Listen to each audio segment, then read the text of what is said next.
मनोज जरांगे पाटील पश्चिम महाराष्ट्र दौऱ्यादरम्यान वापरत असलेली आलिशान डिफेंडर कार त्यांची स्वतःची नसून सोलापूर जिल्ह्यातील सांगोला तालुक्यातील चिकमहूद येथील व्यापारी आणि प्रगतशील शेतकरी सुभाष भोसले यांची आहे। वाढत्या टीकेनंतर आणि विरोधकांच्या प्रश्नानंतर स्वतः मनोज जरांगे पाटील आणि गाडीचे मालक सुभाष भोसले यांनी प्रसार माध्यमांसमोर येत यावर स्पष्टीकरण दिले आहे।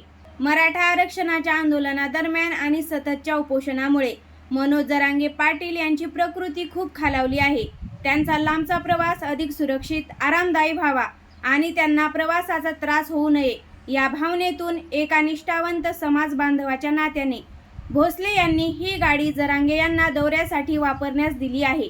बाजारभावानुसार या आलिशान डिफेंडर कारची किंमत 1,90,00,000 रुपये आहे। विशेष म्हणजे सुभाष भोसले यांनी ही गाडी घेण्यासाठी बँकेकडून 1.5 कोटी रुपयांचे कर्ज काढले आहे।